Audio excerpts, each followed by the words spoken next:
Why you should read this book. This book has been written for anyone who has to deal with people on a daily basis. Whether you are a teacher, a professor, a pilot, or a top manager, you will be confronted by the same questions time and again. How do I make the right decision? How can I motivate myself or my team? How can I change things? How can I work more efficiently? And on a more personal level, what do my friends reveal about me? Do I live in the here and now? What do I want? What you will find in this book. The 50 best decision-making models, well-known and not so well-known, that will help you tackle these questions are described in words and diagrams. Don't expect straight answers. Be prepared to be tested. Expect food for thought. You will acquire the kind of knowledge with which you can impress friends and colleagues. What is a black swan? What is a long tail? What is the Pareto principle? Why do we always forget everything? How should I behave in conflict situations?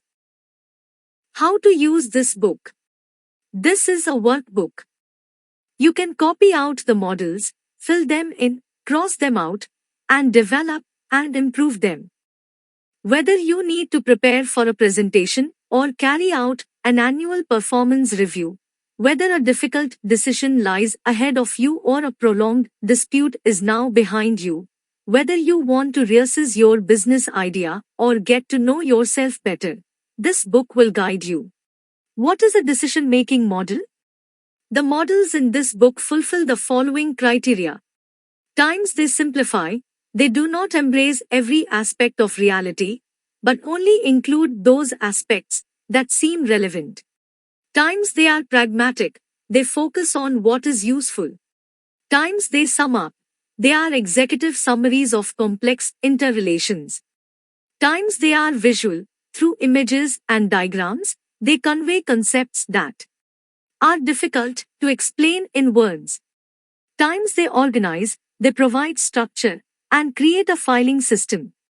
Times they are methods, they do not provide answers, they ask questions. Answers emerge once you have used the models, i.e. filled them out and worked with them. In the appendix you will find the sources of the models, as well as references to books and websites. Models for which no source is given there have been developed by the authors. Why do we need decision-making models? When we encounter chaos, we seek ways to structure it, to see through it, or at least to gain an overview of it. Models help us to reduce the complexity of a situation by enabling us to suppress most of it and concentrate on what is important. Critics like to point out that models do not reflect reality. That is true, but it is wrong to claim that they compel us to think in a prescribed way. Models do not define what or how we should think. They are the result of an active thought process. You can read this book in the American or the European way. Americans tend towards a trilateral approach. They do something, fail, learn from this, acquire theories, and try again. If this approach suits you, start at the beginning with how to improve yourself. Europeans tend to begin by acquiring theories, then doing something. If they then fail, they analyze, improve, and repeat the attempt. If this approach is more your style, begin with how to understand yourself better. p.45. Each model is only as good as the person who uses it. How to improve yourself. The Eisenhower Matrix. How to work more efficiently. The US President Dwight D. Eisenhower supposedly once said, "The most urgent decisions are rarely the most important ones." Eisenhower was considered a master of time management, i.e. he had the ability to do everything as and when it needed to be done. With the Eisenhower method, you will learn to distinguish between what is important and what is urgent. Whatever the job that lands on your desk, Begin by breaking it down according to the Eisenhower method, C model, and then decide how to proceed. We often focus too strongly on the urgent and important field, on the things that have to be dealt with immediately.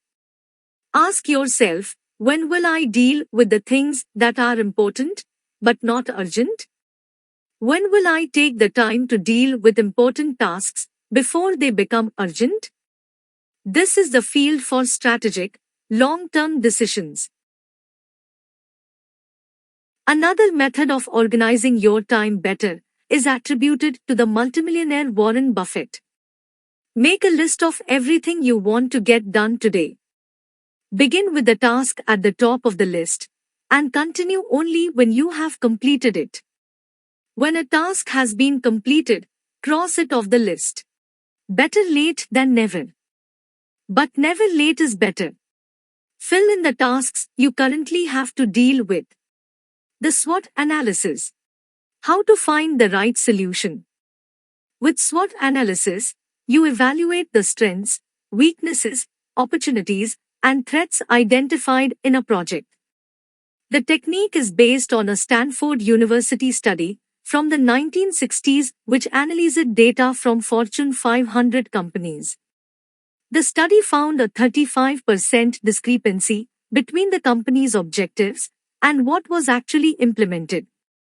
The problem was not that the employees were incompetent, but that the objectives were too ambiguous. Many employees didn't even know why they were doing what they were doing. SWOT was developed from the results of the study to help those involved in a project to gain a clearer understanding of it. It is worth taking the time to think about each step of the SWOT analysis rather than just hastily fill it out. How can we emphasize our strengths and compensate for or cover up our weaknesses? How can we maximize opportunities? How can we protect ourselves against threats? What is interesting about SWOT analysis is its versatility. It can be applied to business and personal decisions with equal success. The things we fear most in organizations, fluctuations, disturbances, imbalances, are the primary sources of creativity. Margaret J. Wheatley. Think back to a big project in your life and about how you would have filled in SWOT diagram at the time. Compare that with how you would fill it in today. The BCG box.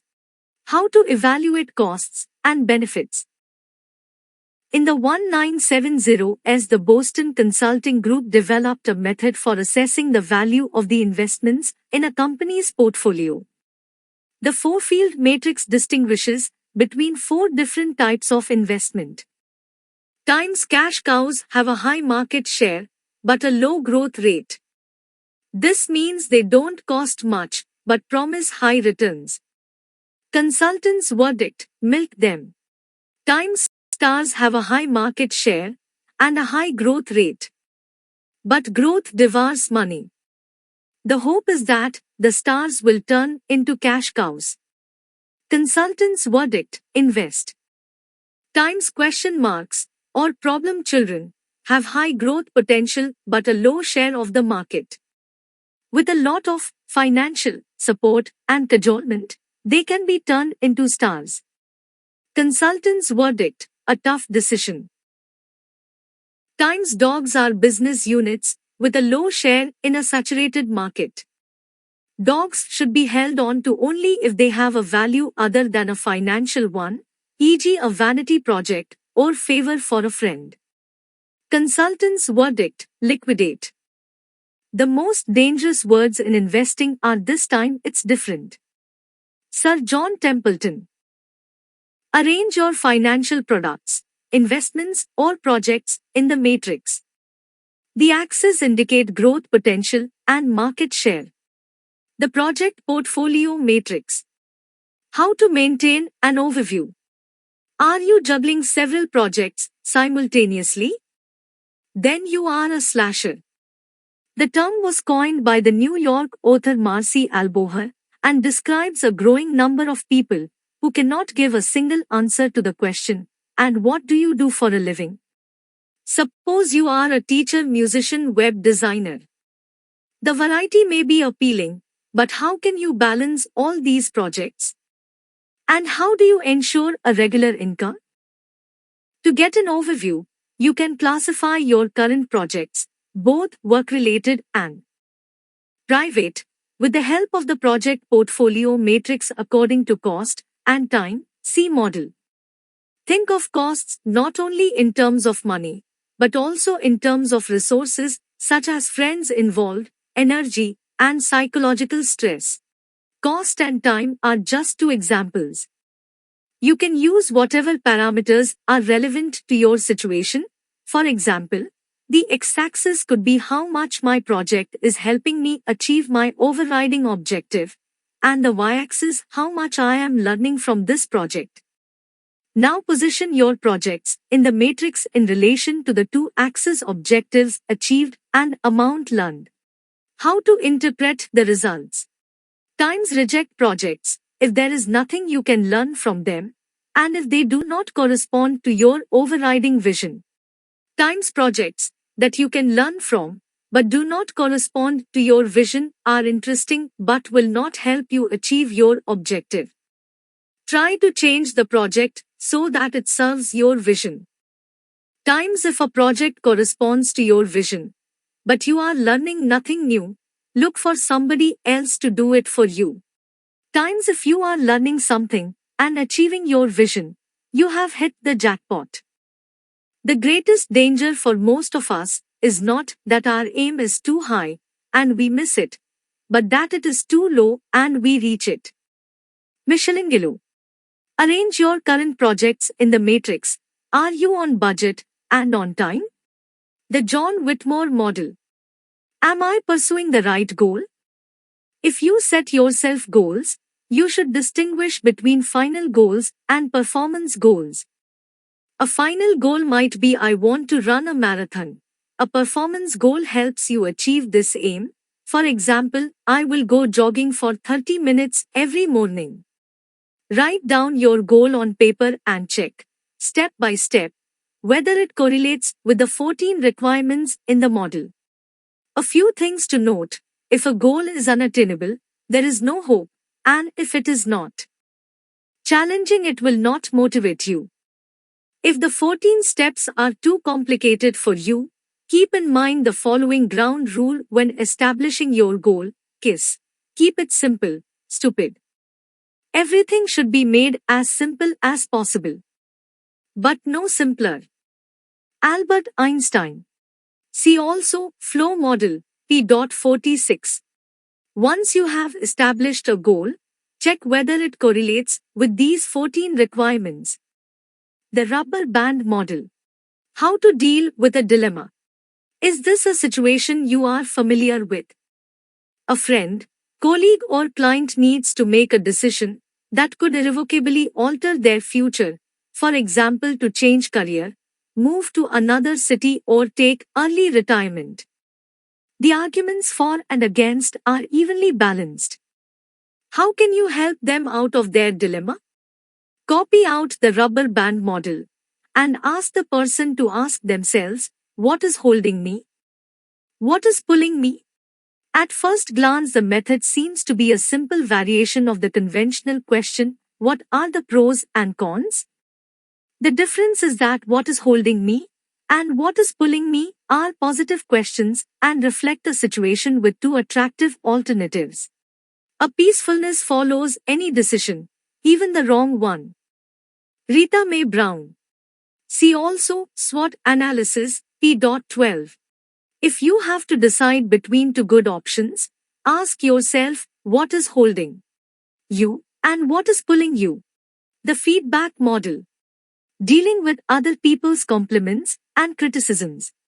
Feedback is one of the most difficult and sensitive processes in groups. It is easy to hurt people with criticism, but false compliments are also unhelpful. Compliments often make us too complacent, while criticism damages our self-esteem and can lead us to make unwise choices. The one-dimensional question, what did you find good, what did you find bad? Is therefore not necessarily helpful. In terms of what can be learned from feedback, it is better to ask yourself, what can I do with this criticism? In other words, see what can stay as it is, and what needs to change, but may have been good up till now.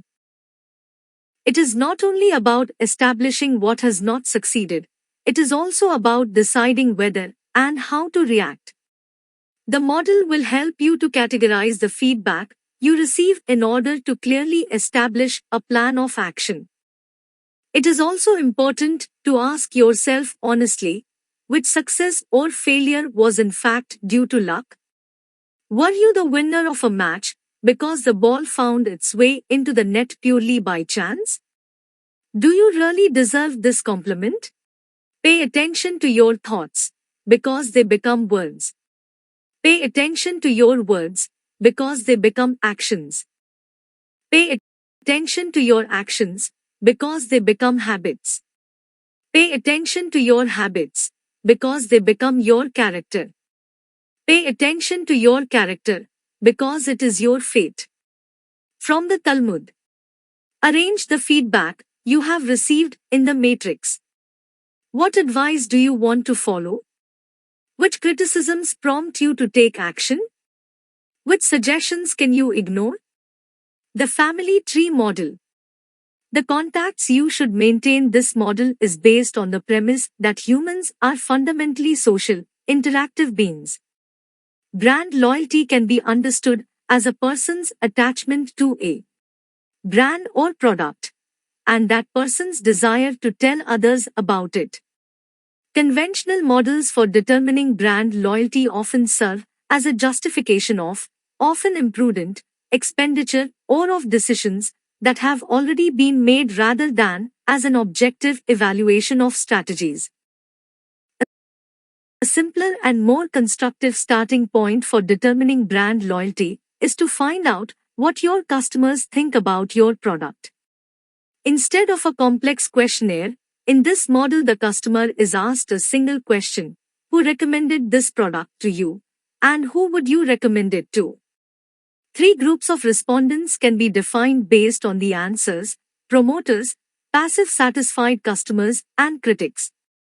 The ratio of promoters to critics is the barometer of success. Draw a client or portfolio structure in the shape of a family tree. Now you will see how or through whom a client became a client. Help with interpretation. The more family trees you have to draw, the more diverse your customer structure or portfolio. Boughs with more branches require more maintenance. They represent a risk of overconcentration and can easily break. You don't have customers?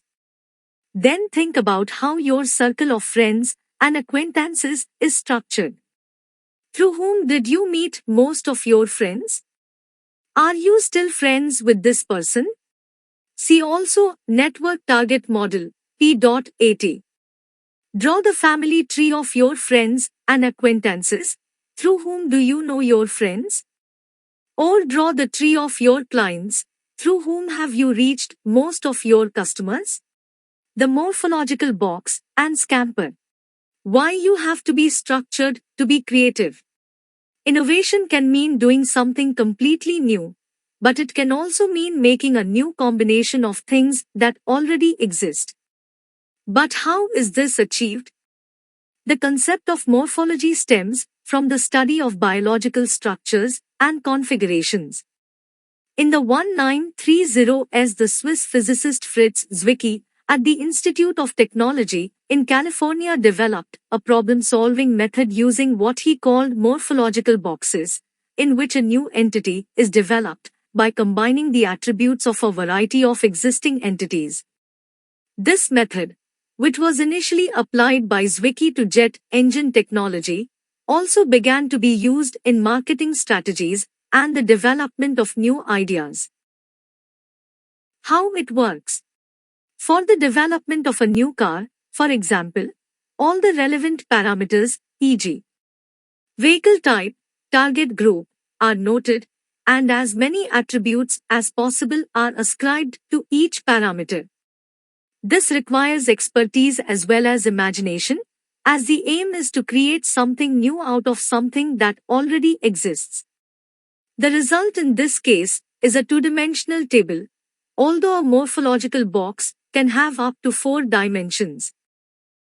The next stage requires brainstorming. The car has to be an SUV, say, but it also needs to be energy efficient and inexpensive to manufacture. Which attributes match these requirements? Connect your chosen attributes with a line. This new configuration of attributes can form the basis for an evaluation of your desired car. Besides the morphological boxes, the Scamper checklist developed by Bob Ebel will also help you to reconfigure an existing idea or product. The following 7 key questions are drawn from a questionnaire developed by Alex Osborne, founder of the advertising agency BBDO. Times substitute.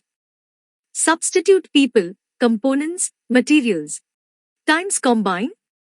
Combine with other functions or things. Times adapt. Adapt functions or visual appearance. Times modify.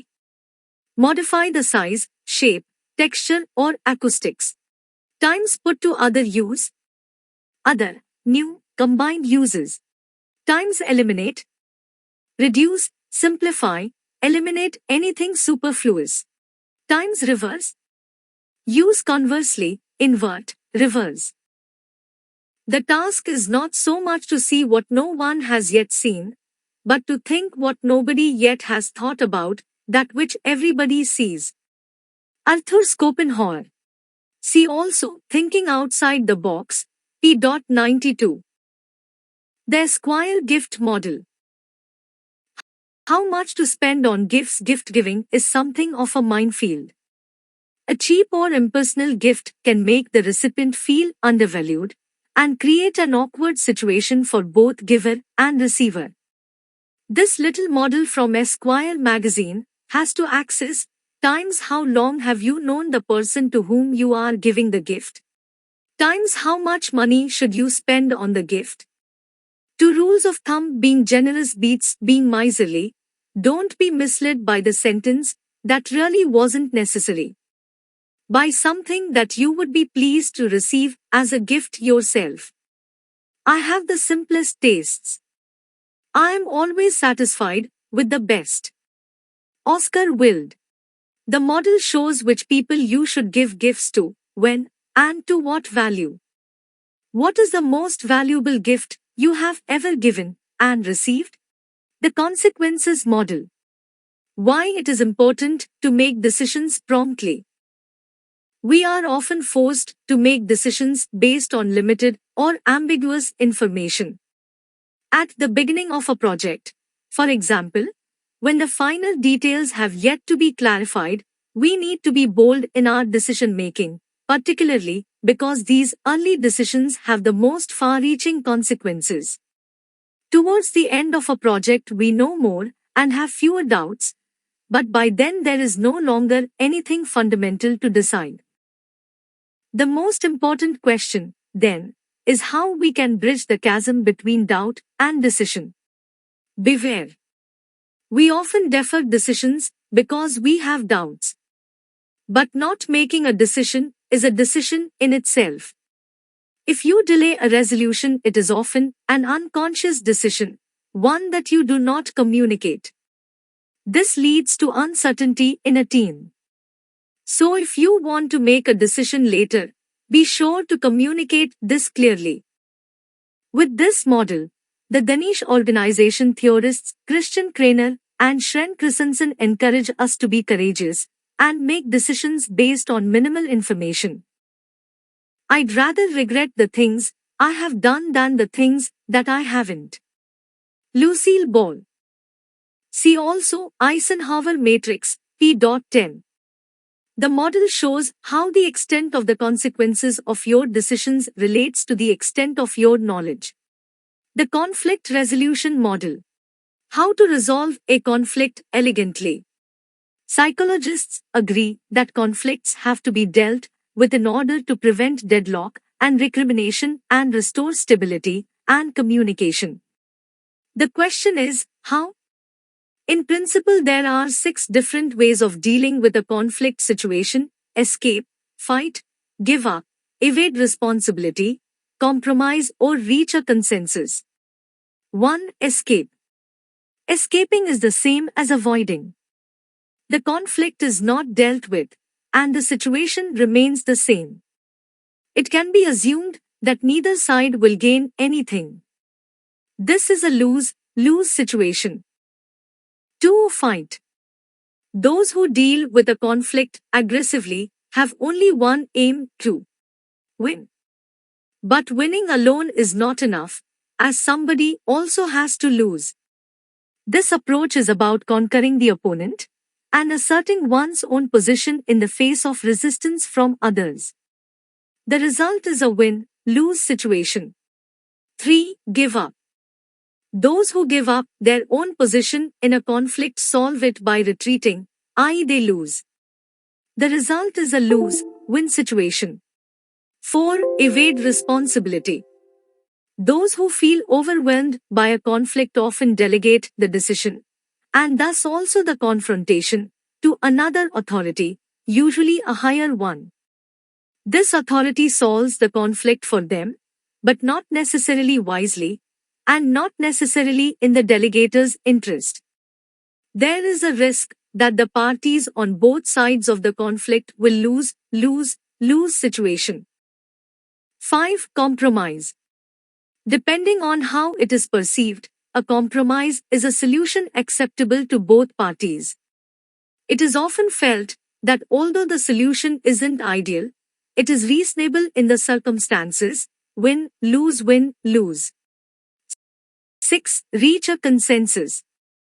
A consensus is based on a new solution that has been developed by both parties. In contrast to a compromise, it is a win-win situation for both parties because nobody has to back down. Instead, both parties develop a third way together. Our failures are due not to the defeats we suffer, but to the conflicts we don't participate in. Graffiti on a youth center in Bern, Switzerland. This model shows the 6 typical reactions to a conflict. What conflict type are you? What type is your adversary? The Crossroads model. So what next? We all have times in our lives when we find ourselves at a crossroads and ask ourselves, where now? The Crossroads model is inspired by the personal compass developed by San Francisco consulting agency The Grove and helps you to find your direction in life. Fill in the model on the basis of the following questions. Where have you come from? How have you become who you are? What have been the main decisions, events and obstacles in your life? And who were your main influences? Think about your education, your home, where you grew up. And make a note of keywords that strike you as important. What is really important to you? Write down the first 3 things that come into your head. You don't have to go into detail or be specific. What are your values? What do you believe in? Which principles are important to you? When everything fails, what remains? Which people are important to you? Here you should think of people whose opinions you value and who influence your decisions, as well as those who are affected by your decisions. Think also about the people you like and those you fear. What is hindering you? What aspects of your life prevent you from thinking about the really important things? Which deadlines do you have in your head, and what is hindering you? What do you have to do, and when? What are you afraid of? List the things, circumstances or people that cause you worry and rob you of your strength. Look at your notes. What's missing? What issues have arisen? Do the keywords you have written down tell the story of how you became who you are today? If necessary, jot down more keywords and questions. Now look at the roads that lie ahead of you. We have given 6 examples. Imagine each one. 1. The road that beckons. What have you always wanted to try? 2. The road that I imagine in my wildest dreams, regardless of whether it is achievable or not. What do you dream of? 3. The road that seems most sensible to me, the one that people whose opinion I value would suggest to me.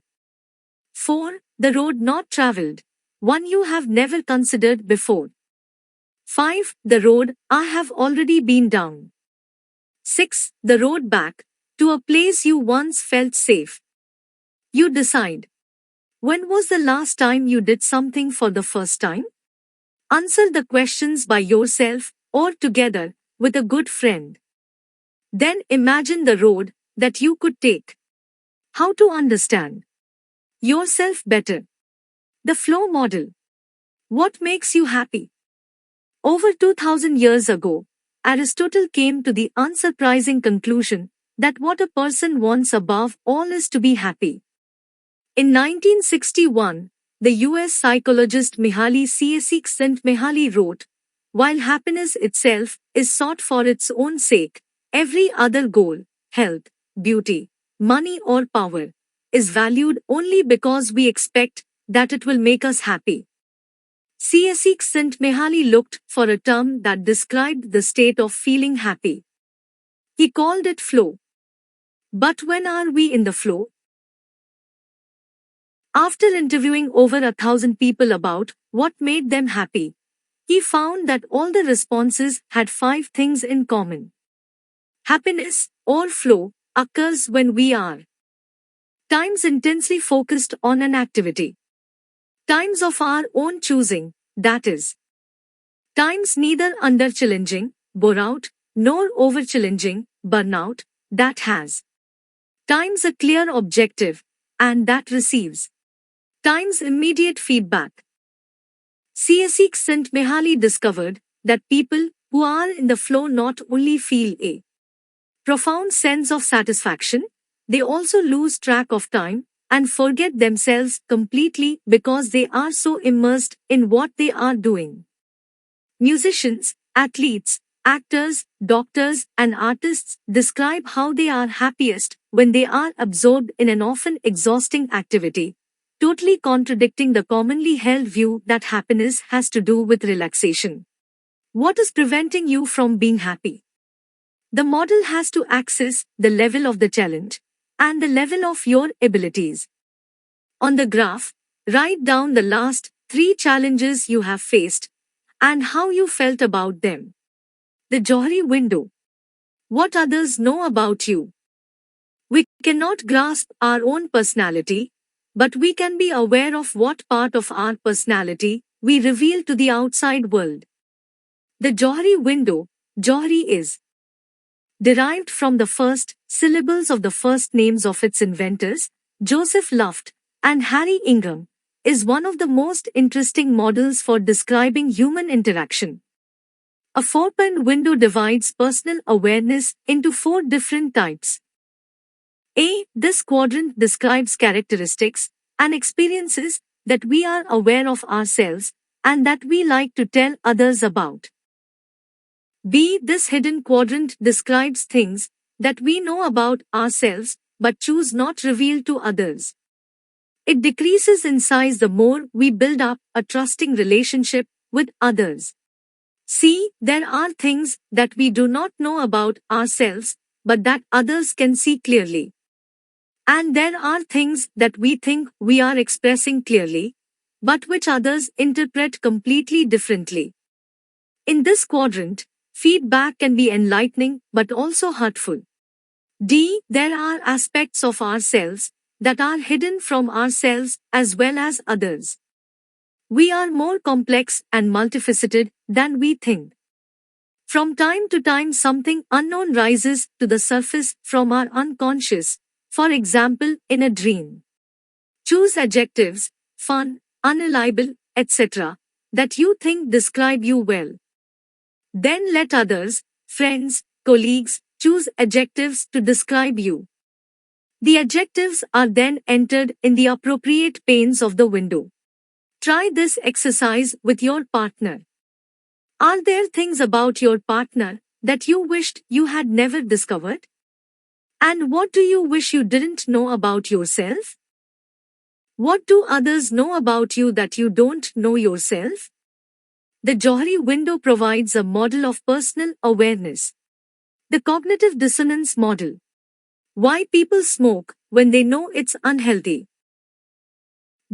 There is often a big gap between what we think and what we do when we do something despite knowing it to be immoral, wrong, or stupid. We have a bad conscience. The psychologist Leon Festinger used the term cognitive dissonance to describe our state of mind when our actions are not consistent with our beliefs. For example, when we smack a child, even though we condemn violence against children. But why do we find it so difficult to recognize our mistakes?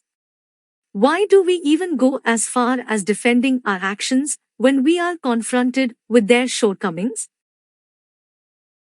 Rather than asking for forgiveness, we embark on one of the more unlikable human attributes, self-justification. This acts as a protective mechanism that enables us to sleep at night and frees us from self-doubt. We see only what we want to see and ignore everything that contradicts our view. We look for arguments that reinforce our position. But how can we overcome this dissonance?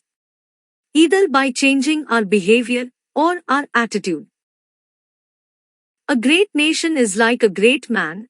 When he makes a mistake, he realizes it. Having realized it, he admits it. Having admitted it, he corrects it.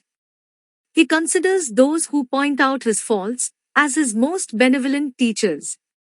Lao Zedai. When were you last aware of a cognitive dissonance in yourself? And when in your partner? The music matrix. What your taste in music says about you. Insert your favorite bands in the matrix. The unimaginable model. What do you believe in that you cannot prove? Models explain how everything is connected, how we should act, and what we should and should not do. But do they prevent us from seeing things for what they really are? As early as the 18th century, Adam Smith warned against being carried away by a love of abstract systems, and 2 centuries later Albert Einstein received a Nobel Prize for recognizing that models and logical systems are ultimately a matter of faith. The historian of science and philosopher Thomas Kuhn argued that science usually just works towards corroborating its models, and reacts with ignorance when, as is often the case, the models do not correspond to reality.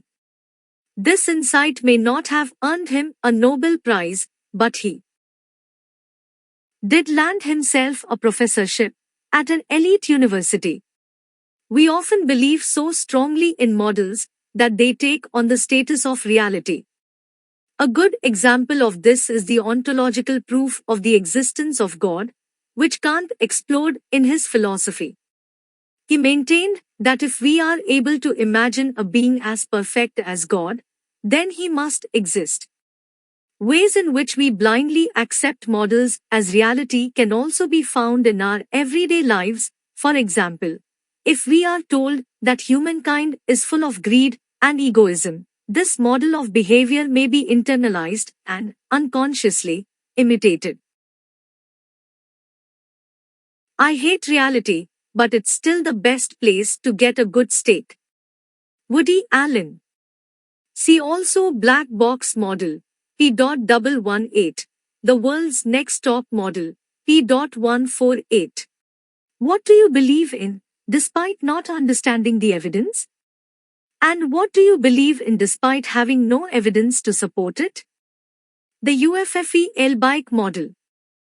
How to get to know yourself if you want to gain a general understanding of yourself and others.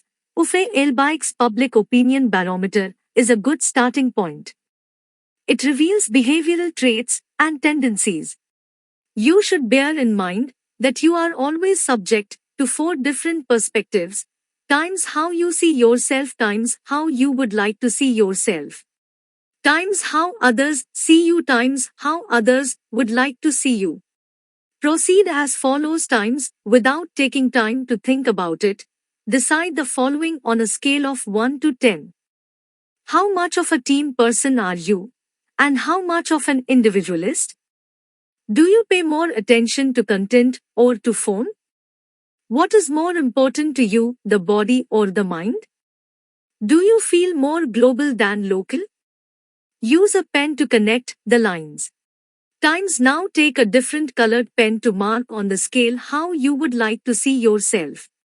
Times define your own axis: rich, poor, happy, sad, extroverted, introverted. Beware. You are only creating a snapshot. And note that the sum of an axis should always be 10. You cannot be 10 points local and 10 points global. What is preventing you from being the way you would like to be? Fill in the model for yourself. Then ask your partner or a good friend to fill it in for you. Compare the results. The fashion model. How we dress. The writer Eric Sommier created this model, in which he positions well known clothing brands. The art of dressing without dressing up. The energy model. Are you living in the here and now? It is always said that we should live in the here and now. But why? The Swiss author Pascal Mercier says this. It is an error, a nonsensical act of violence, to concentrate on the here and now with the conviction of thus grasping the essential. What matters is to move surely and calmly, with the appropriate humor and the appropriate melancholy in the temporally and spatially internal landscape that we are. Here is a non-judgmental question. How much of your time do you spend thinking about the past? How much about the here and now? And how much about the future? Or to put it another way, how often do you think, wistfully or thankfully, about what has been? How often do you have the feeling that you are really concentrating on what you are doing at a particular moment? How often do you imagine what the future may hold? And how often do you worry about what lies ahead of you? The three examples shown in the model on the right can also represent cultural values: memory-driven, in nostalgic Europe; dream-driven, in the USA, the land of opportunity; and reality-driven, in industrious Asia. You can't change the past. But you can ruin the present by worrying about the future. See also, Crossroads Model, P.40. Fill in how much time you spend in the past, present and future. The Super Memo Model. How to remember everything you have ever learned. Long-term memory has two components: retrievability and stability. Retrievability determines how easily we remember something and depends on how near the surface of our consciousness the information is swimming. Stability, on the other hand, is to do with how deeply information is anchored in our brains. Some memories have a high level of stability, but a low level of retrievability. Try to recall one of your old phone numbers. You probably won't be able to. But if you see the number in front of you, you will recognize it immediately. Imagine that you are learning Chinese. You have learned a word and memorized it. Without practice, over time it will become increasingly difficult to remember. The amount of time it takes for you to forget it completely can be calculated, and ideally you should be reminded of the word precisely when you are in the process of forgetting it. The more often you are reminded of the word, the longer you will remember it for. This learning program is called SuperMemo and was developed by the Polish researcher Piotr Wozniak. It's not what you know, it's what you remember. Jan Cox. After learning something, you should ideally refresh your memory of it at the following intervals: 1, 10, 30 and 60 days afterwards. The political compass. What political parties stand for.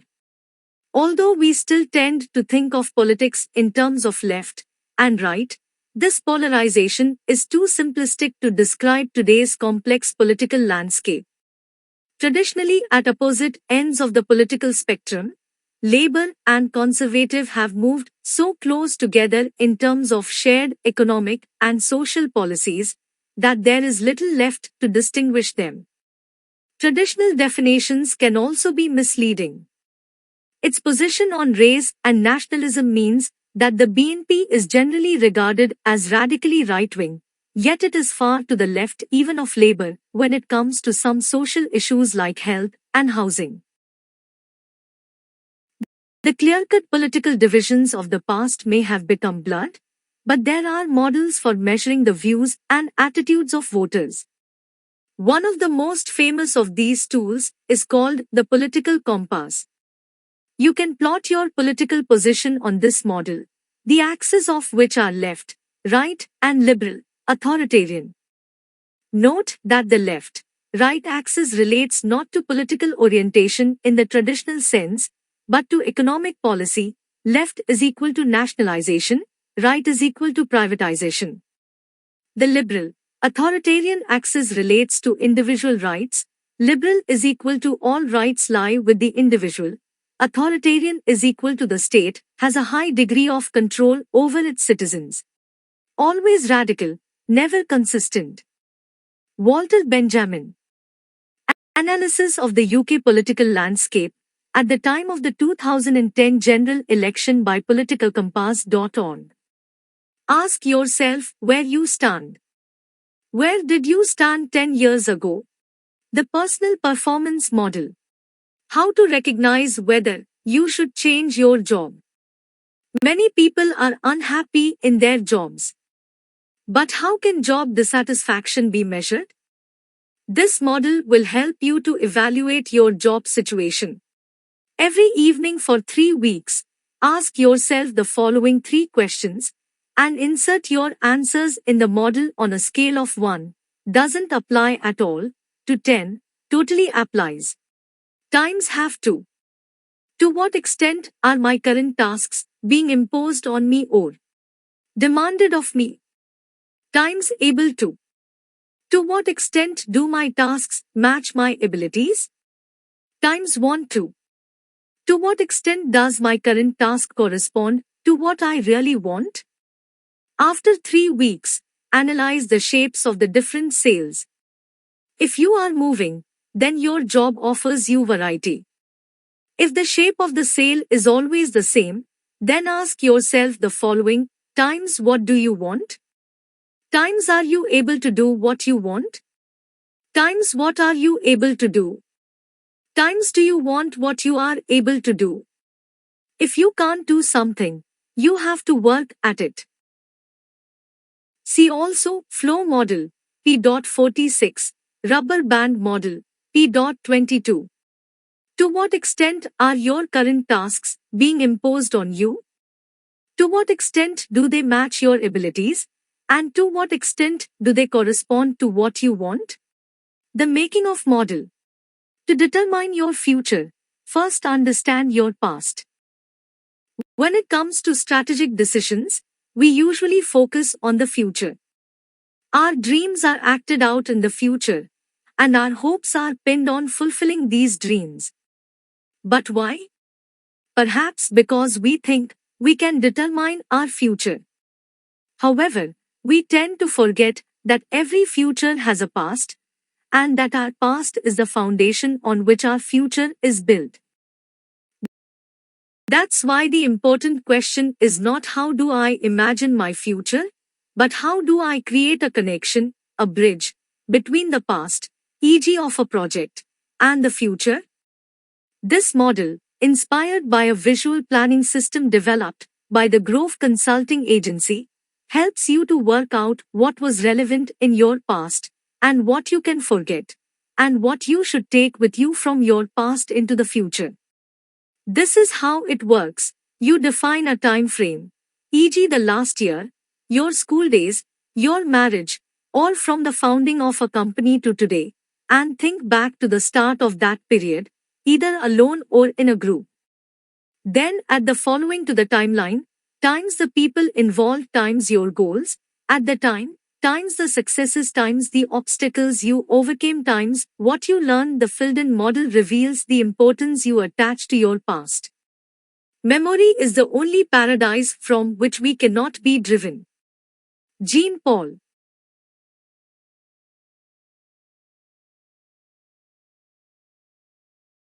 Choose a time frame and note the following. What were your goals?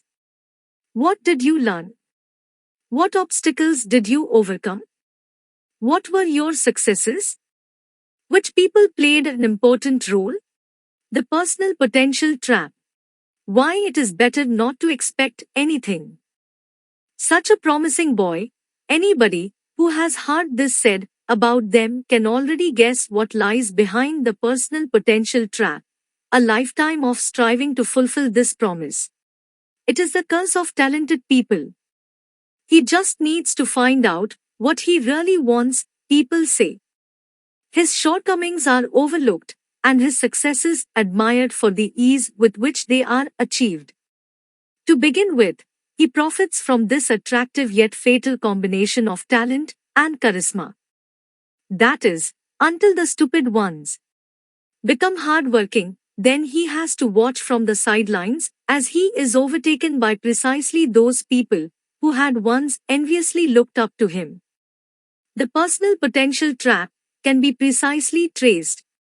In the model are three curves, times my expectations of myself times other people's expectations of me times my actual achievements. The trap opens as soon as others' expectations of you and your actual achievements diverge too much.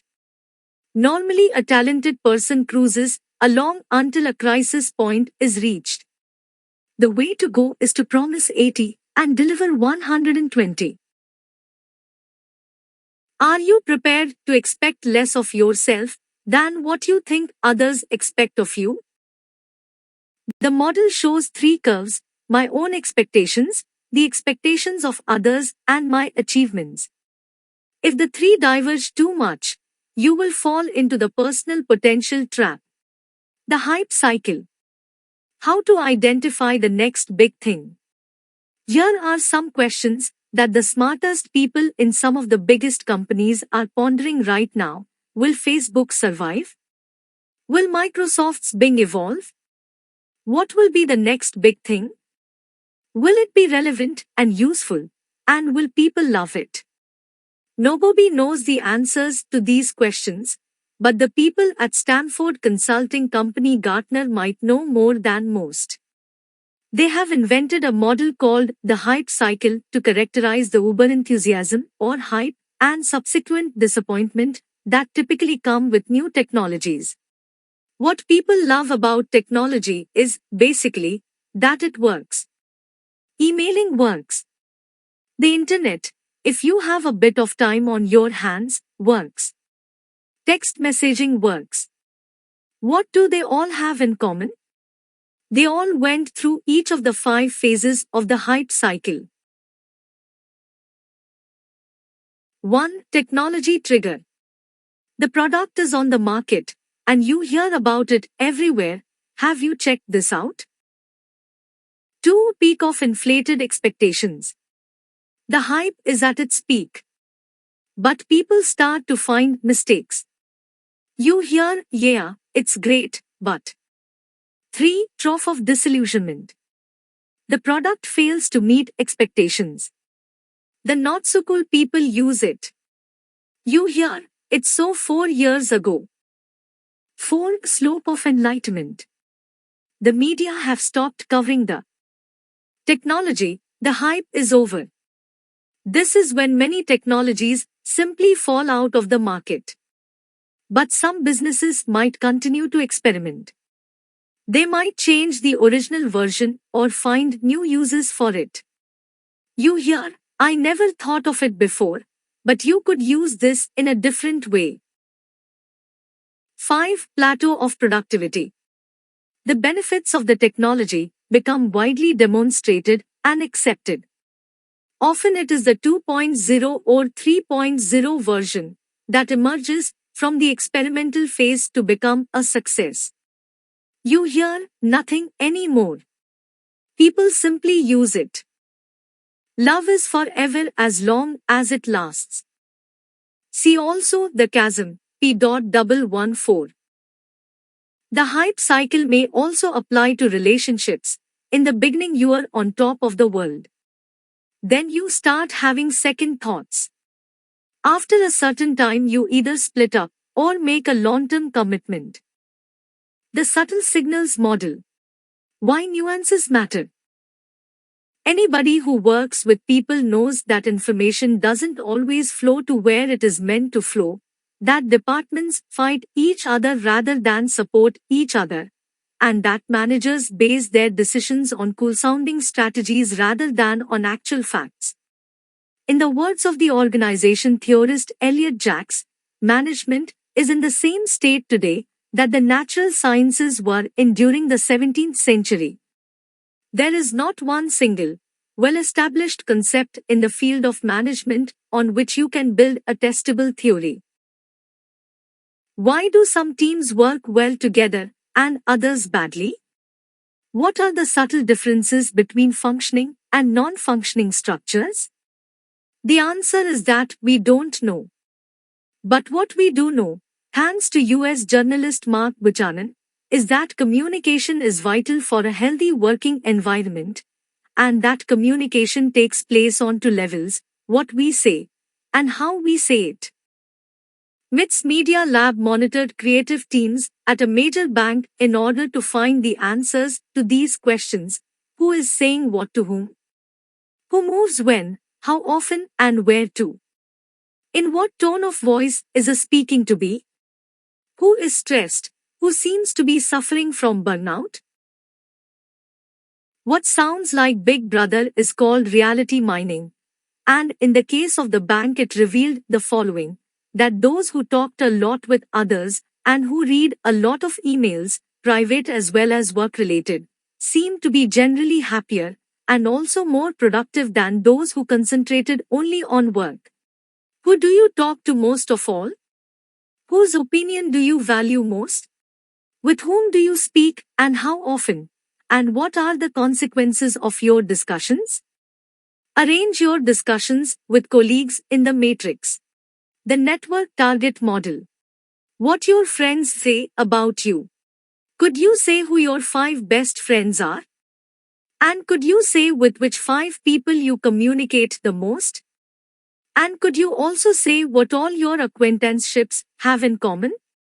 The following model attempts to structure your contacts on the basis of your address book. Go through your contacts list and divide up your contacts according to the following criteria: who you see and how often, and to which group, friends, family, acquaintances, colleagues, they belong. This is also interesting. Go through your address book and note down times how many are richer and how many are poorer than you times how many are younger and how many are older than you times how many do you think are more attractive than you, and how many are less attractive times how many are the same nationality as you, and how many are of another nationality. A man who doesn't spend time with his family can never be a real man. Don Corleone. See also Family Tree Model, P.26. In the model, insert the names of your friends and colleagues and how often you see them. Who would you like to see more of? Who would you prefer to see less of? The superficial knowledge model. Everything you don't need to know. Knowledge can impress people or bore them. What do you know? Begin with the top right field. How to understand others better. The Swiss cheese model. How mistakes happen. Everyone makes mistakes. Some people learn from them, while others repeat them. Here is what you need to know about mistakes. There are different types of mistake. Times real mistakes occur when the wrong process is carried out. Times blackouts occur when part of a process is forgotten. Times slip-ups occur when the right process is carried out incorrectly. There are various levels on which mistakes occur. Times skill-based level, times rule-based level, times knowledge-based level, and there are various factors that contribute to mistakes occurring. Times people involved, boss, team, colleagues, friends. Times technical provisions, equipment, workplace. Times organizational elements, tasks to be fulfilled, timing. Times outside influences, time, economic climate, mood, weather. The most impressive illustration of the causes and effects of mistakes is the human error or Swiss cheese model by James Reason, 1990. The model compares the different levels on which mistakes occur with slices of emmental cheese. In a mistake-free world, the cheese would have no holes. But in the real world, the cheese is cut into thin slices, and every slice has many holes that are in different places in different slices. Imagine the holes as conduits for mistakes. A mistake remains unnoticed or irrelevant if it penetrates only one hole in one of the slices. But it can lead to catastrophe if the holes in the different slices align and the mistake passes through all the holes in all of the defenses. The model can be used in the fields of medicine and air traffic, for example, and anywhere where mistakes can have fatal consequences. Experience is the name everyone gives to his mistakes. Oscar Wilde. See also Results Optimization Model, P.146. The illustration shows what happens when mistakes are made on 3 different levels, and 3 holes in the cheese align. 1. The pilot makes a mistake. 2. The copilot reacts incorrectly. 3. While attempting to rectify the mistake, another is made. The Maslow Pyramids. What you actually need, what you actually want. The 3 most important questions begins the 2003 German film Hierarchy. Are you having sex? Do you have a family? Are you intellectually stimulated? Scoring 3 yeses is paradise, 2 yeses is what you need to be happy, and 1 yes is what you need to survive. The film is bad, but the questions it asks are good. In 1943, the psychologist Abraham Maslow published a hierarchy of needs model.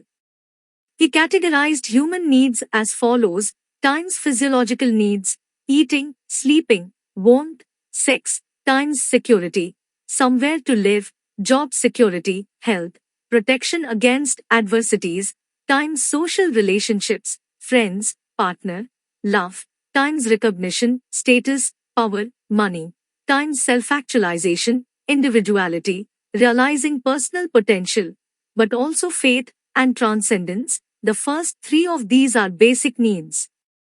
If they are satisfied, a person no longer thinks about them. The last 2 are aspirations or personal growth needs. They can never really be satisfied. The pyramids model becomes interesting if we contrast our aspirations with our needs. Rule of thumb for the Western world: the things we desire the most are the things we need the least. Create your own personal basic needs pyramids. What do you have? What do you want? Thinking outside the box. How to come up with brilliant ideas. A really innovative idea, rather than an old idea that has been applied to a new context, or a variation of an existing idea, is rare. Innovative ideas usually emerge when we leave our comfort zone, or when we break the rules. The example used here is the 9-point problem, which first appeared in puzzle magazines at the beginning of the 20th century. The task: connect the 9 points using a maximum of 4 straight lines without lifting your pen from the paper. The solution: the trick is to extend the lines outside the box. This puzzle is often used as an example of creative thinking. But don't jump to any rash conclusions, because Dr. Peter Sudfeld, a professor of psychology at the University of British Columbia, made an interesting observation. He developed the restricted environmental stimulation technique, REST, which involves a person spending time in a darkened room with no visual or auditory stimulation. Sudfeld noticed that the subjects of the experiment didn't go mad. On the contrary, their blood pressure went down, their mood improved, and they became more creative.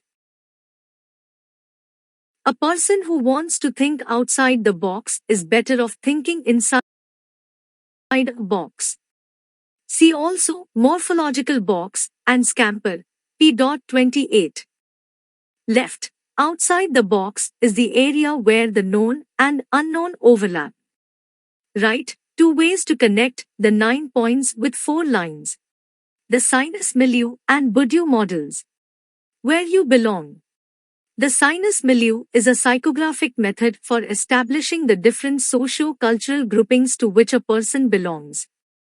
It is often used in marketing to define target groups. The idea was developed by the French sociologist Émile Durkheim.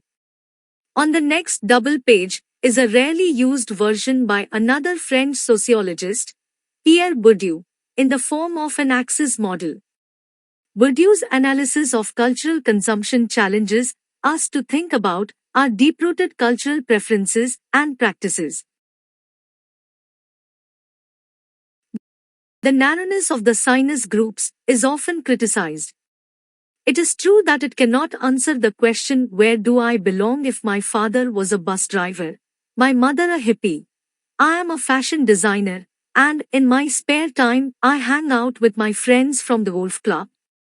The popularity of the model can be explained by the lock-in principle. If we get used to something, we don't want to change our habits, even if we are presented with something new or different that might be better. Nearly all market research and market analyses use the sinus milieu model, despite its limitations.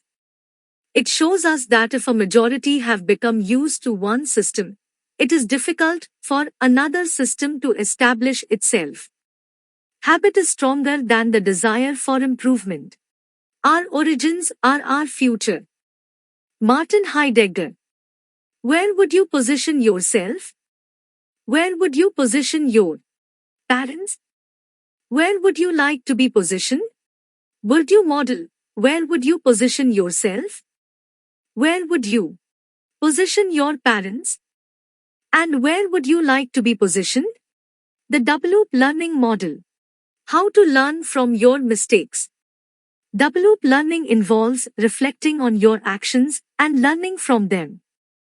The theory is based on the work of the system theoreticians Heinz von Foerster and Niklas Luhmann, in particular on the idea of second-order observation. Strictly speaking, this is not a model but a technique for know-alls. How can you master this desirable technique? Simple. You learn how to observe first-order observers. First-order observers see things as they appear to them. For them, the world is simply there. Second-order observers, on the other hand, attribute what the first-order observers see to how they see it. In other words, second-order observers observe a way of observing. If, for example, you criticize a football referee for making a wrong decision, you are a second-order observer. Your perspective is different from the referee's because you are one step removed from the game and not actually calling the play, and you think that makes you a better judge. During the act of observing, first-order observers are unaware of their own way of observing. It is their blind spot. Recognizing this blind spot enables second-order observers to become know-alls.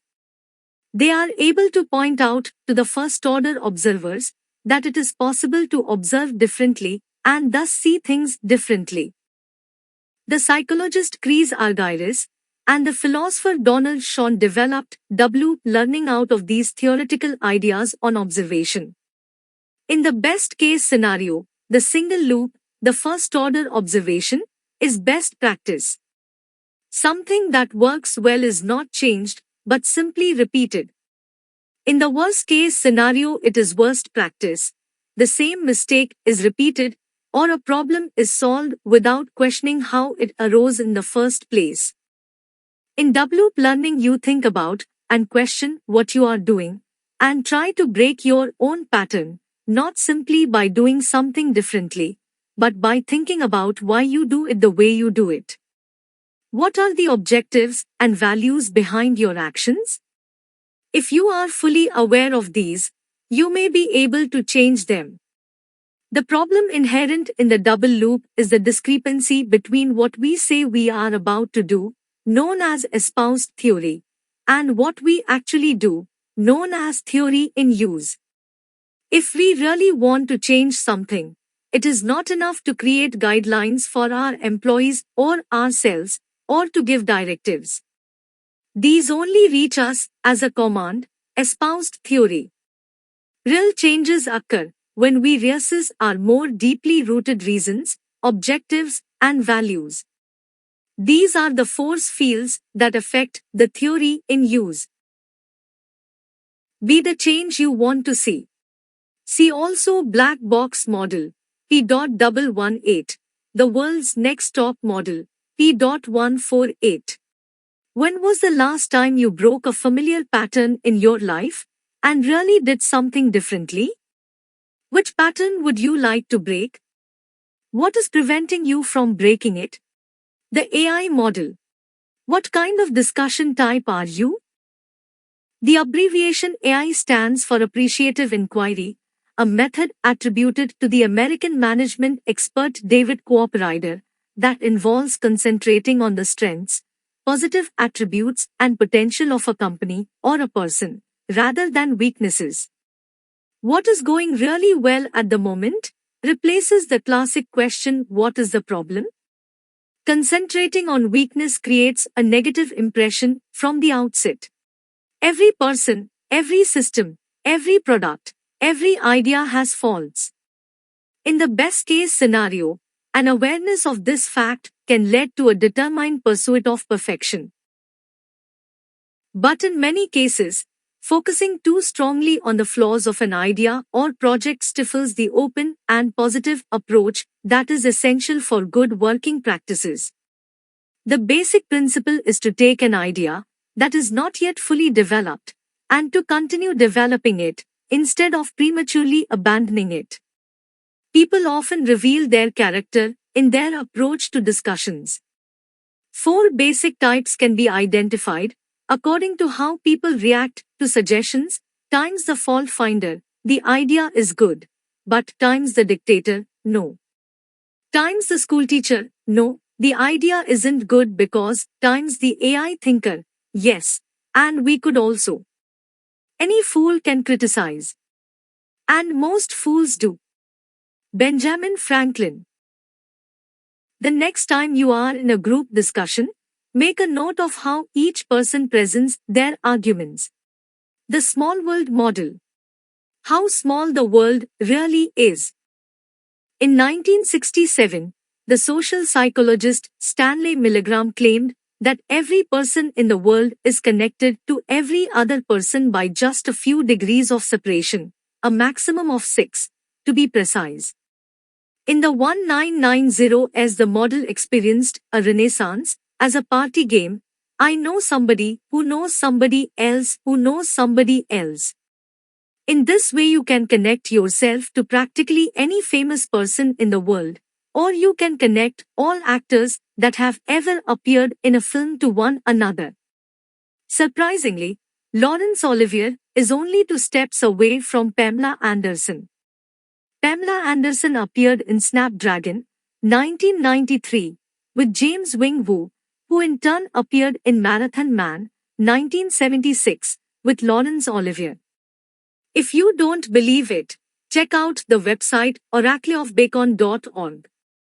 The small world phenomenon becomes even more interesting when it comes to viral marketing. Who do you know who could spread the word about your idea or product?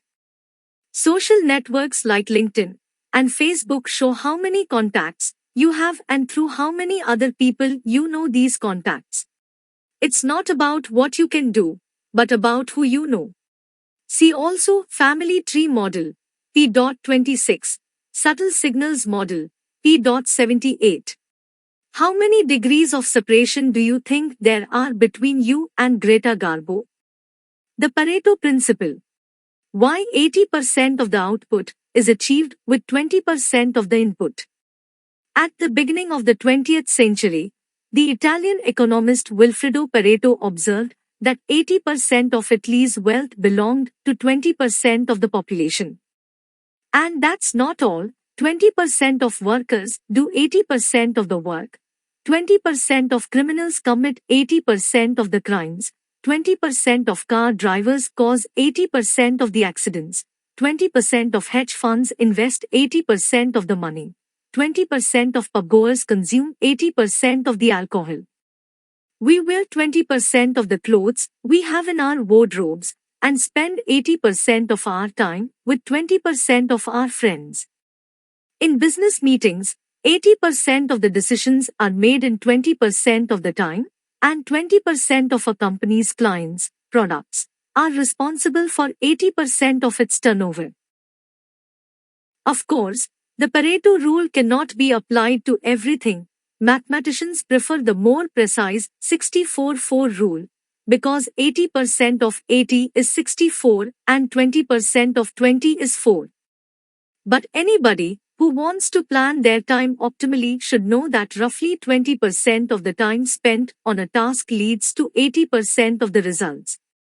I am definitely going to take a course on time management, just as soon as I can work it into my schedule.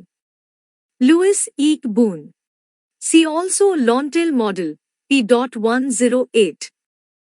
The Pareto principle describes the statistical phenomenon whereby a small number of high values contribute more to the total than a high number of low values. The Longtail model. How the internet is transforming the economy. The Pareto principle, the idea that 20% of products generate 80% of turnover, may not always be right. In 2004, the editor-in-chief of Wired, Chris Anderson, claimed that nearly everything that is offered for sale on the internet is also actually sold, however bizarre or unnecessary the product.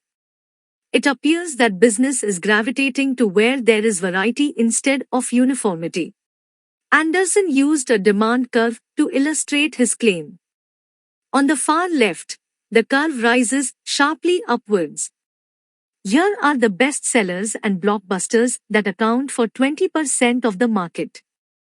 Then the curve levels out gently to the right. This is where we find the less popular books and films. This part of the curve is much wider, spanning many more products than the peak. Instinctively one would think the Pareto principle is right, the best sellers, 20%, are more profitable than the rest sellers, 80%. But the figures suggest something different. The long tail, as Anderson calls it, achieves a higher turnover than the few best sellers. The internet is the world's largest library. It's just that all the books are on the floor. John Allen Paulos. See also Pareto principle, P.106. The mass market wants bestsellers, but there is also a demand for niche products. Individual demand may be low, but collectively the niche products are worth more than the bestsellers. The Monte Carlo simulation. Why we can only approximate a definitive outcome. The number pi, 3.1415927, is what mathematicians call irrational. It can never be written out in full. It continues for an infinite number of decimal places in a seemingly random sequence of digits. Randomness is found in many phenomena that we would like to be able to predict, such as changes in the weather or the movements of share prices. Inspired by the Casino City of Monte Carlo, a computer simulation method has been developed to calculate these apparently incalculable phenomena. If you roll a dice, you know that you will roll a 1, 2, 3, 4, 5 or 6. But you don't know which of these numbers you will get with a given roll. This is exactly how the Monte Carlo simulation works, by running multiple trials based on random sampling to determine an outcome, using a combination of probability calculation and statistics. Why is the Monte Carlo model important? Because it reminds us that models do not represent reality, but are simply an approximation of reality. If I know exactly what I'm going to do, what's the good in doing it? Pablo Picasso. See also Black Box Model, P.118, Black Swan Model, P.112, the world's next top model, P.148. In this example, you want to predict where a dot is likely to land. To do so, you let hundreds of dots rain randomly onto the square, and count how many land inside and how many outside the quarter circle. You repeat the process many times. Your result is determined statistically. If the majority of the dots usually land inside the circle, you can predict that this is where your dot is likely to land in future, but there is still a certain margin of error. The Black Swan Model. Why your experiences don't make you any wiser. Here are 3 questions for a reflective person. How do we know what we know? Does the past help us predict the future? Why do we never expect unexpected events? In his 1912 book The Problems of Philosophy, Bertrand Russell summarized the answers to all 3 questions. A chicken that expects to be fed every day assumes that it will continue to be fed every day. It starts to firmly believe that humans are kind. Nothing in the chicken's life points to the fact that one day it will be slaughtered. We humans also have to acknowledge that the biggest catastrophes usually come as a complete surprise to us. That's why, according to Russell, we should always question the things we take for granted. For example, when 2 Boeing airliners were flown into the World Trade Center, the public was shocked. The catastrophe seemed to strike completely without warning. However, in the weeks and months following 11 September 2001, it seemed that practically everything had pointed towards this attack. The Lebanese writer Nassim Nicholas Taleb calls this phenomenon our inability to predict the future from the past, the black swan. In the Western world, it was always assumed that all swans were white, until naturalists in the 17th century discovered a breed of black swans. What had hitherto been unimaginable was suddenly taken for granted. Taleb's black swan thesis is not really a model, but a rejection of the cause and effect principle. And it reminds us that we tend to cling most tightly to pillars that we see toppling. What were the black swans, the unexpected events, in your life, and when did they occur?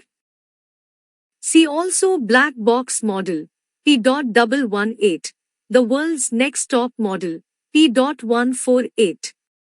The Chasm, the diffusion model. Why everybody has an iPod. Why is it that some ideas, including stupid ones, take hold and become trends, while others bloom briefly before withering and disappearing from the public eye? Sociologists describe the way in which a catchy idea or product becomes popular as diffusion. One of the most famous diffusion studies is an analysis by Bruce Ryan and Neil Gross of the diffusion of hybrid corn in the 1930s in Greene County, Iowa. The new type of corn was better than the old sort in every way, yet it took 22 years for it to become widely accepted. The diffusion researchers called the farmers who switched to the new corn as early as 1928 innovators, and the somewhat bigger group that was infected by them early adapters. They were the opinion leaders in the communities. respected people who observed the experiments of the innovators and then joined them. They were followed at the end of the 1930s by the skeptical masses, those who would never change anything before it had been tried out by the successful farmers. But at some point even they were infected by the hybrid corn virus and eventually transmitted it to the die-hard conservatives, the stragglers. Translated into a graph, this development takes the form of a curve typical of the progress of an epidemic. It rises, gradually at first, then reaches the critical point of any newly launched product, when many products fail. The critical point for any innovation is the transition from the early adapters to the skeptics, for at this point there is a chasm. According to the US sociologist Morton Grodzins, if the early adapters succeed in getting the innovation across the chasm to the skeptical masses, the epidemic cycle reaches the tipping point. From there, the curve rises sharply when the masses accept the product, and sinks again when only the stragglers remain. With technological innovations like the iPod or the iPhone, the cycle described above is very short. Interestingly, the early adapters turn away from the product as soon as the critical masses have accepted it, in search of the next new thing. The chasm model was introduced by the American consultant and author Jeffrey Morey. First they ignore you, then they laugh at you, then they fight you, then you win. Mahatma Gandhi. See also Lontel model, P.108, Pareto principle, P.102. The model shows the typical curve of a product launch, taking the iPod as an example. At what point on the curve have you purchased an iPod? The black box model.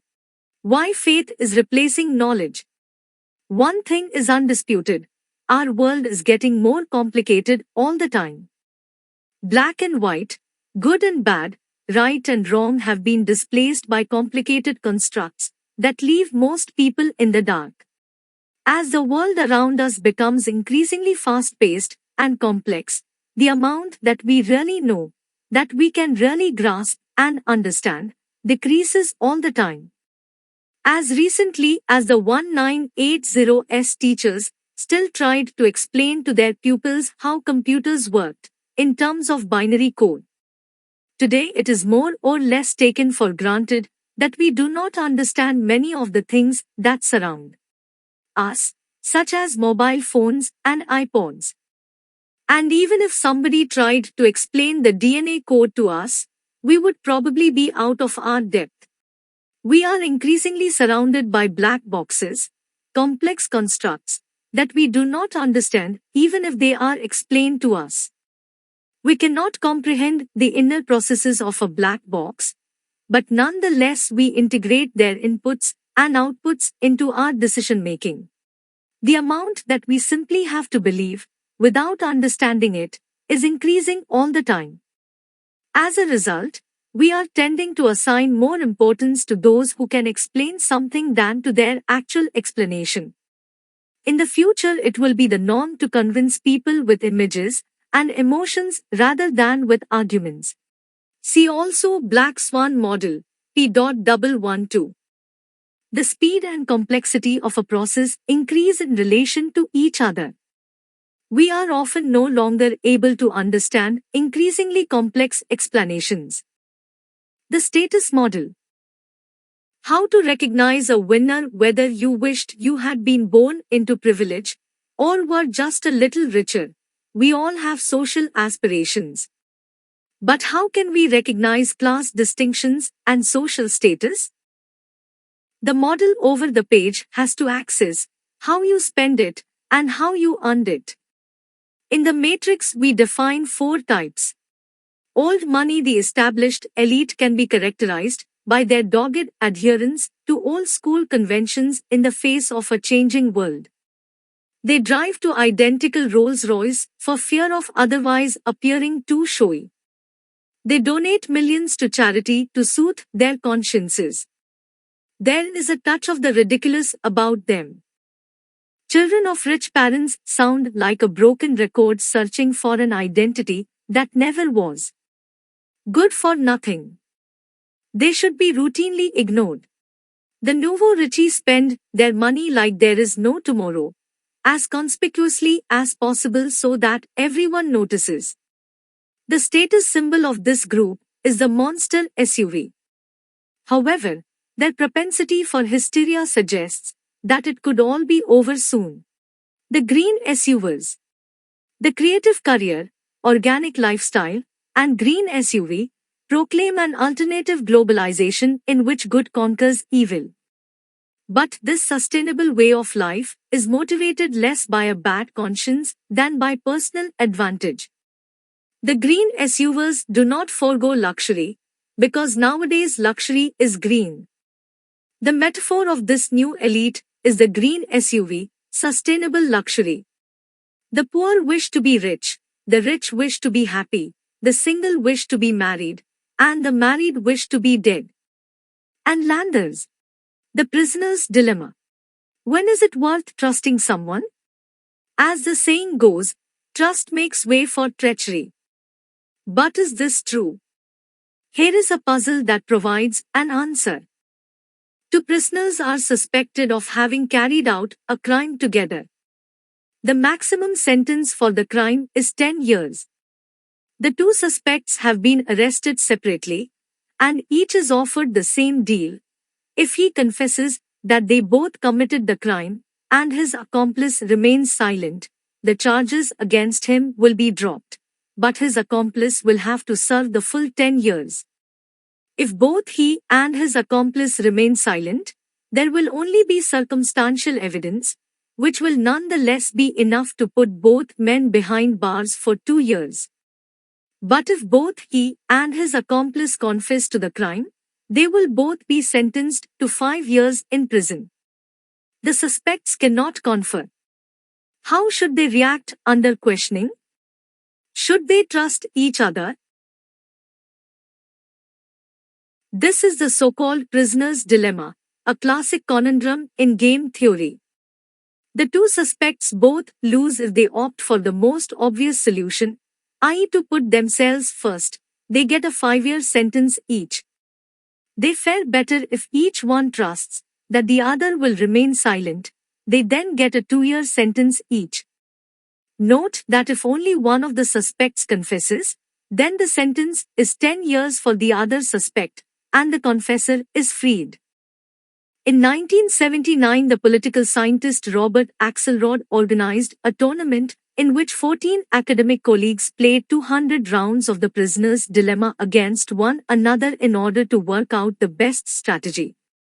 He found that in the first round it is best to cooperate with your accomplice, i.e. trust him. In the second round, do what your accomplice did in the previous round. By imitating his moves, he will follow yours. You can't shake hands with a clenched fist. Indira Gandhi. You and your accomplice are on trial. If only you confess, your accomplice will serve 10 years. If you both remain silent, you will both serve 2 years. If both of you confess, you will both serve 5 years. You cannot confer. How should you react? How to improve others? The DREXLR Sibet Team Performance Model. How to turn a group into a team. There are hundreds of team performance models and strategies have been out there. One of the best, and also one of the simplest, was developed by Alan Drexler and David Sibet, founders of consulting company The Grove. The model illustrates 7 different stages that participants in a project typically go through. Follow the arrows in the model over the page. At every stage there is a question that we ask ourselves at that point, at the beginning of the project. Why am I here? In the middle, how will we do it? At the end, why continue? And there are also several adjectives that typically describe the feelings of the participants during that stage, both the feelings they have while working through it, and the feelings they have when the stage has been successfully completed. Many of the stages seem obvious and trivial, but experience shows that every group goes through every stage. If you skip a stage, you will have to return to it later. If you are leading a team, you should present the model at the beginning of the project. After the project has started, ask the participants at regular intervals. Times how far, i.e., at which stage of the project, are you? Times what do you need to do to reach the next stage? If you are unsure about which stage your team is currently going through, look at the adjectives associated with each stage in the model and ask yourself which adjectives apply to you personally and which ones apply to the team. Don't be afraid of stirring up negative feelings among the group. An open conflict is better than one that simmers unresolved through several stages and forces you to address issues during later stages that should have been dealt with earlier. Beware. Don't try to align your team rigidly to the model. The model is simply an aid to orientation. It is a compass, not a pacemaker. Groups move forward only when one of the participants dares to take the first step. As leader, you should be prepared to be the first to make mistakes. The team performance model shows the 7 stages that every group goes through when carrying out a project. The team model. Is your team UP to the job? Regardless of whether you are the head of a nursery or of a national sports team, or whether you want to set up a company or a fundraising committee, you will be asking yourself the same questions. Do I have the right people for this project? Do our skills correspond to our goals? Are we capable of doing what we want to do? This team model will help you to judge your team. Begin by defining the skills, expertise, and resources that you think are important for carrying out the project. Note the skills that are absolutely necessary for the job. Distinguish between soft skills, e.g., loyalty, motivation, reliability, and hard skills, e.g., computer, business, and foreign language abilities. For each skill, define where your critical boundary lies on a scale of 0 to 10. For example, an acceptable level of fluency in French might be 5. Now judge your players according to these criteria. Connect the points with a line. What are the team's weaknesses, and what are their strengths? Even more revealing than the model itself is the subsequent self-evaluation by the team members. A good team is one that can correctly judge its own capabilities. Beware. Real strength lies in differences, not in similarities. The best executive is the one who has sense enough to pick good men to do what he wants done, and self-restraint enough to keep from meddling with them while they do it. Theodore Roosevelt. Based on England's 2010 World Cup performance. Create new criteria that apply to your team's objective and evaluate each team member against them. Afterwards, ask the team members to evaluate themselves. How do the curves compare? The gap in the market model. How to recognize a bankable idea. The goal of every new business is to discover and occupy a gap in the market. But what is the best way of proceeding? The gap in the market model helps by depicting a market in a clear, three-dimensional way. Draw 3 axes that measure the development of your market, your customers, and your future products. Say that you want to launch a new magazine. Then, times the x-axis is cost effectiveness, how economical is your product? Times the y-axis is prestige, how well-known is the product? Times the z-axis is awareness, how loud is your product? Position your competitors' products on the graph. In areas that are dense with competitors, You should enter the market with your business model only if it has the potential to be a category killer. For example, Grazia was able to conquer the already crowded women's weekly market by combining sophisticated fashion news with strictly A-list gossip. Look for a niche, an area that has been overlooked and that is not yet occupied. Beware.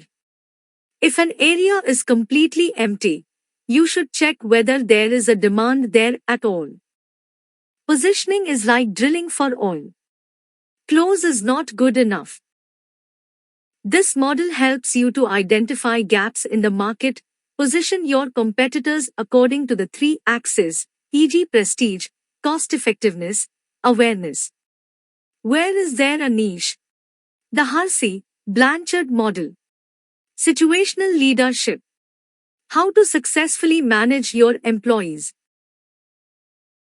Over the last 100 years, organizational theory has taken many different turns. Man is a machine and should be treated as such, Taylor, Ford.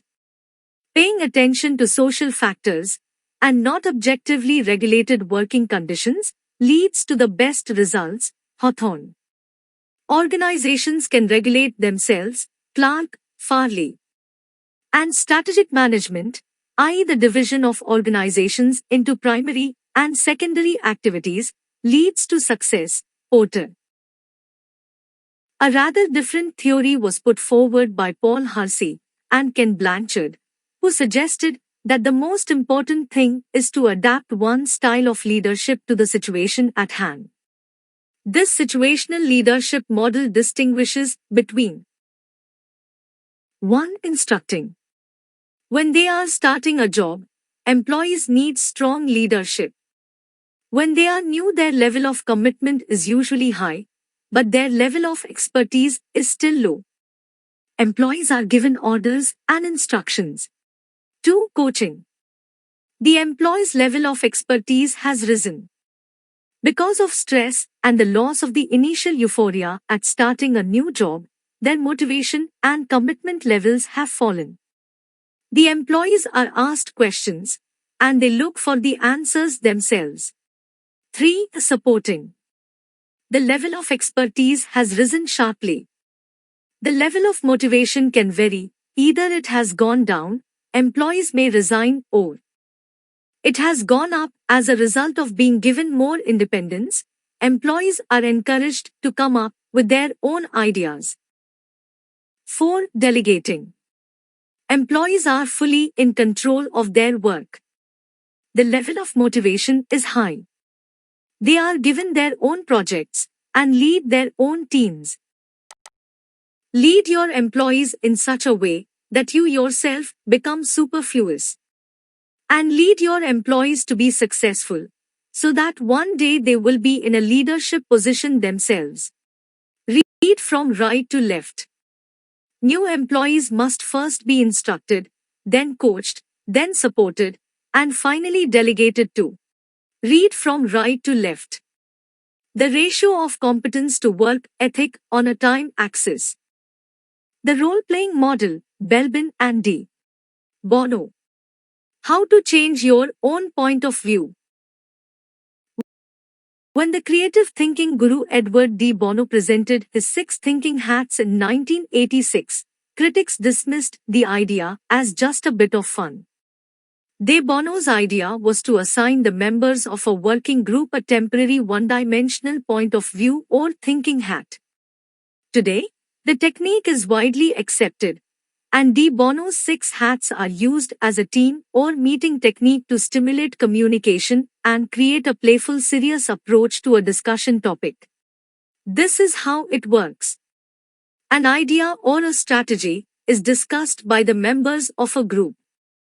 During the discussion, all the members adopt one of the 6 points of view, reflected in the color of the hat. It is important that all members of the group wear the same color hat at the same time. These are the characteristics associated with each color, times white hat, analytical, objective thinking, the emphasis is on facts and feasibility. Times red hat, emotional thinking, subjective feelings, perceptions, and opinions. Times Black Hat, critical thinking, risk assessment, identifying problems, skepticism, critique. Times Yellow Hat, optimistic thinking, speculative best case scenario. Times Green Hat, creative, associative thinking, new ideas, brainstorming, constructive. Times Blue Hat, structured thinking, process overview, the big picture. Beware. The meeting must be moderated to ensure that the team members do not slip out of their designated role. Homogeneous teams, i.e., teams in which the members have similar views and character traits, don't work as well. In the 1970s, Meredith Belbin studied individuals and character roles and their influence on group processes. Based on his observations, he identified 9 different profiles. Times action-oriented, doer, implementer, perfectionist. Times communication-oriented, coordinator, team player, trailblazer. Times knowledge-oriented, innovator, observer, specialist. If you have a good idea, but fear that it may meet with strong resistance, try to lead the discussion in such a way that the other members of the group think that they came up with the idea themselves. The more people feel they have originated an idea, the more passionately they fight for its implementation. If nobody claims to have come up with the idea, perhaps it wasn't that good in the first place. I never did anything alone. What was accomplished collectively. Golda Meir. See also Drexler, Sibet Team Performance Model, P.130. The Result Optimization Model. Why the printer always breaks down just before a deadline. There are many project management models and methods. Most of them are based on the premise that there is a fixed amount of time in which to carry out a project. Generally, within this time, ideas are gathered, G, and consolidated, C, and a concept is selected and implemented, I. In real life, we all know that we never have enough time. And the little time we do have is reduced by unforeseen events like a printer breaking down the minute you want to use it. The result optimization model divides the available time into 3 sequences, loops of equal length, thereby forcing the project manager to complete the project 3 times.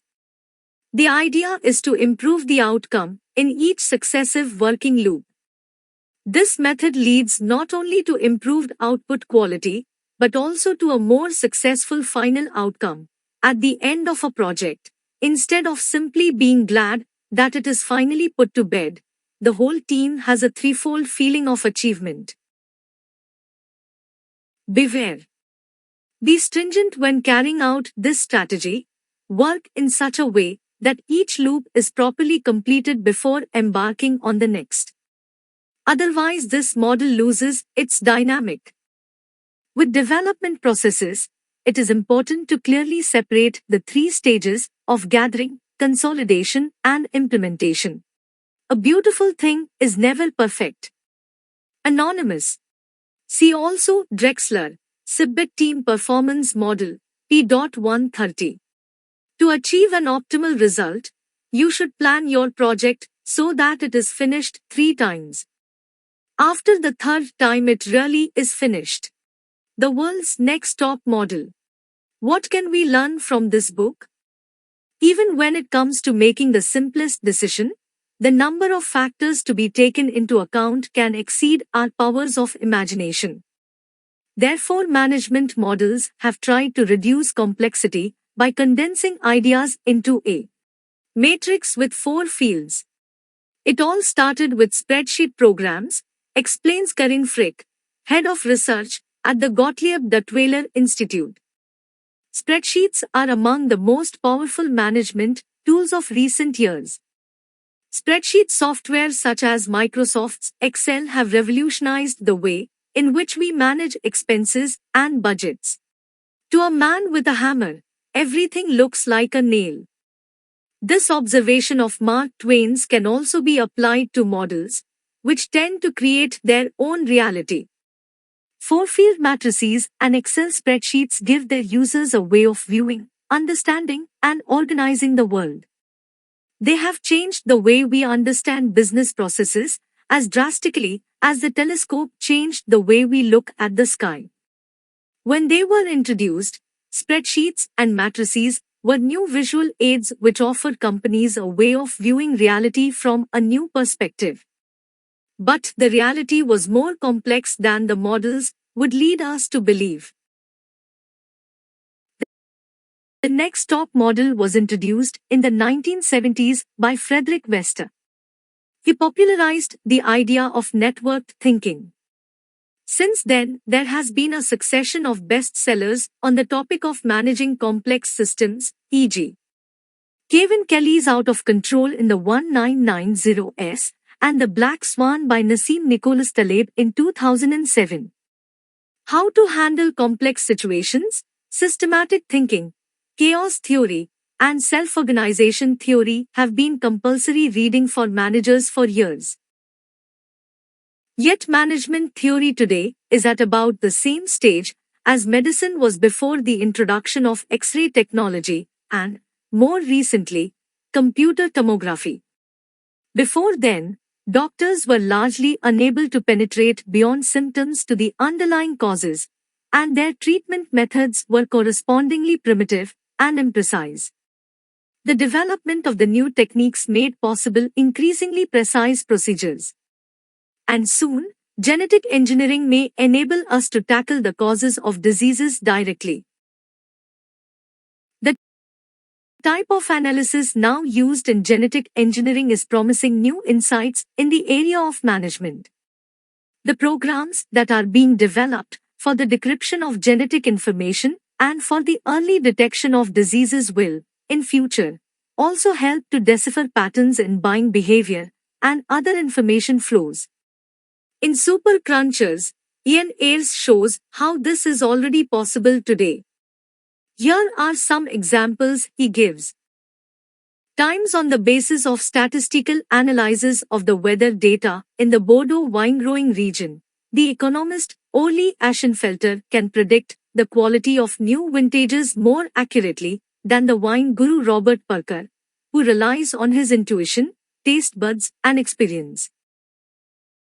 Times online customers of the credit card company Capital One receive a computer-generated answer before they even have a chance to ask a question, based on an analysis of questions and answers asked by users of the same kind of credit card they have.